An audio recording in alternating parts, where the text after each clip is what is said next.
Thank you for being here. Your support means more than words.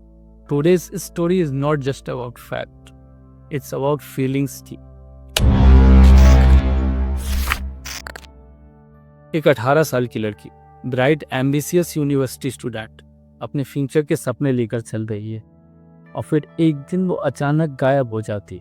ना कोई clue, ना कोई ट्रेस, बस एक सवाल, where is she, what happened to her. ये कहानी है अनीसा सादिक की, एक इंडियन ओरिजिन स्टूडेंट जो वेस्टर्न सिडनी में अपना करियर बना रही थी और फिर हुआ एक दिन कुछ ऐसा जिसने पूरी कम्युनिटी को हिला दिया। अब आप सोच रहे होंगे मिसिंग पर्सन की केसेस तो रोज होते हैं, तो फिर इसमें ऐसा क्या खास है?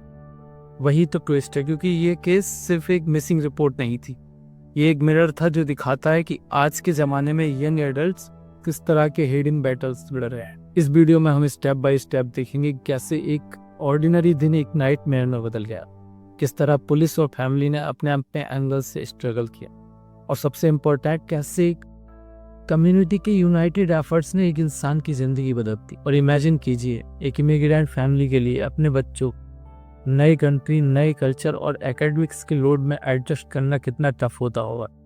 बाहर से सब परफेक्ट लगता है, लेकिन अंदर ही अंदर एक वोल्केनो प्रेशर कुकर की तरह उबल रहा होता है। ये स्टोरी सिर्फ अनीसा की नहीं, ये उन हजारों स्टूडेंट्स की कहानी है जो सपने चेस करते करते अपने इमोशंस दबा देते हैं।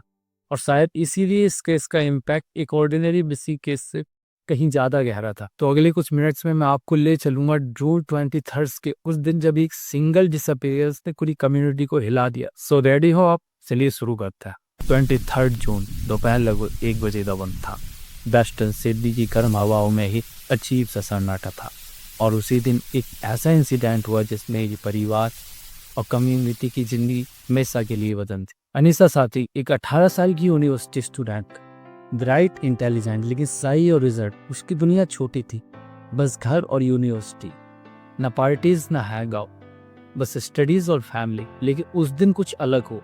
अनीसा घर से निकली, सबसे अनयूजुअल बात ये थी कि उसने अपना मोबाइल फोन घर पर छोड़ दिया, साथ ही पर्सनल बिलोंगिंग्स भी, ना पैसे, ना आईडी, ना कोई पैर, कुछ भी नहीं। सोचिए आज के ज़माने में कोई स्टूडेंट बिना फ़ोन लिए घर से निकले तो तुरंत एक बड़ा क्वेश्चन मार्क खड़ा हो जाता, क्योंकि फ़ोन सिर्फ कम्युनिकेशन का टूल नहीं, एक लाइफ लाइन। उसे पीछे छोड़ देना या तो इंटेंशनल होता है या फिर कुछ सीरियसली रॉन्ग। उसके पेरेंट्स फातिमा और सादिक तुरंत समझ गए कि सिचुएशन नॉर्मल नहीं। पेरेंट्स अपने बच्चों को सबसे अच्छी तरह से जानता है और जब उन्होंने देखा कि उनकी बेटी अपना सेफ जोन छोड़कर चली गई है बिना किसी कनेक्शन के, तो उनके दिल में सिर्फ एक चीज थी, पैनिक। घर का माहौल बेचैनी से भर गया, सवाल घूमने लगे, क्या हुआ, कहाँ गई, क्यों गई। बिना वक्त गवाए फातिमा और सादिक तुरंत सर्च में लग गए। पोस्टर्स, नेबर्स से बात, हर छोटे बड़े क्लू के पीछे भाग। अपने बच्चे की खबर न मिलना एक ऐसा दर्द है जो लफ्जों में बताना मुश्किल है। अर्जेंसी बढ़ने के बाद तुरंत New South Wales police activate हो गई। फॉर्मल मिसिंग पर्सन इन्वेस्टिगेशन शुरू हुआ, लेकिन पुलिस के लिए भी ये केस एक स्ट्रेट फॉरवर्ड केस नहीं था। एक तरफ साई और वल्नरेबल स्टूडेंट थी और दूसरी तरफ टाइम सेंसिटिव रिस्क। और जब कोई बिना रिसोर्सेज डिसअपियर हो जाए तो कंसर्न सिर्फ किडनैपिंग या एक्सीडेंट तक लिमिटेड नहीं होते। डिहाइड्रेशन, स्टार्वेशन और एलिमेंट्स का एक्सपोजर भी जानलेवा बन जाता है। सोचिए एक 18 साल की लड़की बिना फूड, बिना वाटर, बिना सेट के एक दिन की सर्वाइव करना कितना मुश्किल। और यहाँ बात एक हफ्ते तक स्ट्रेच होने वाली थी। पूरा इनिशियल फेज एंजाइटी से भरा था। फैमिली, पुलिस और कम्युनिटी सब जानते थे कि हर गुजरने वाला घंटा उसके सर्वाइवल के लिए नया रिस्क लेकर आ रहा। और यही था वो मोमेंट जहाँ से क्राइसिस ऑफिशियली स्टार्ट हो। एक नॉर्मल सैटरडे आफ्टरनून एक हाई स्टेक सर्वाइवल स्टोरी बनता। अब सवाल ये है, क्या पुलिस और फैमिली के कंबाइंड एफर्ट्स उसे बचा पाई? और आखिर उन 7 दिनों में क्या अनफोल्ड? हर मिसिंग पर्सन केस में एक मोमेंट आता है जहां डार्कनेस के बीच एक छोटी सी रोशनी दिखाई देती, और अनीसा के केस में वो टर्निंग पॉइंट था सीसीटीवी फुटेज। सोचिए एक लड़की जो एक हफ्ते से मिसे, पुलिस, फैमिली और कम्युनिटी हर जगह सर्च कर रही, पोस्टर्स, अपील, सोशल मीडिया सब ट्राइज हो चुका है, और फिर पुलिस एक बोल्ड स्टेप लेती, एक सीसीटीवी क्लिप पब्लिक रिलीज करने का। ये कैम्बर था, लेकिन इसी में कहानी का रुख बदलती।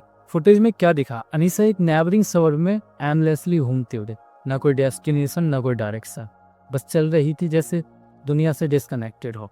एक तरफ रिलीफ था कि वो जिंदा, और दूसरी तरफ और ज्यादा कंसर्न, क्योंकि उसके बिहेव ने एक साइकोलॉजिकल स्ट्रगल का हिंट वेस्टर्न सिडनी एक मॉडर्न अर्बन जंगल है।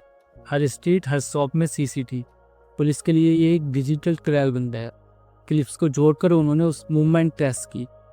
धीरे धीरे पजल पीसेस फिट होने लगे और पिक्चर क्लियर और होती गई। और फिर शॉकिंग रिविलेशन, अनीसा घर से सिर्फ 3 किलोमीटर दूर थी। सोचिए, पूरी कम्युनिटी उसे ढूंढ रही थी और वो बस इतनी सी डिस्टेंस पर थी। लेकिन इस फैक्ट ने एक चीज क्लियर कर दी, ये डिसअपीयरेंस ट्रैवल या किडनैपिंग का इशू नहीं था, एक साइकोलॉजिकल मेज था। एक्सपर्ट्स ने कहा शायद वो पैरानॉइड स्टेट में थी या किसी डिसोसिएटिव एपिसोड में। मतलब फिजिकली वो वहीं थी लेकिन मेंटली एक और दुनिया। सोचिए, अपने ही सिटी में घूमते रहे, लोगों के बीच होते हुए भी इनविजिबल फील कर, एक हॉन्टिंग रियलिटी। फाइनली 30 जून, पूरे एक हफ्ते बाद अनीसा लोकेट हुआ। उसे तुरंत हॉस्पिटल ले जाया गया।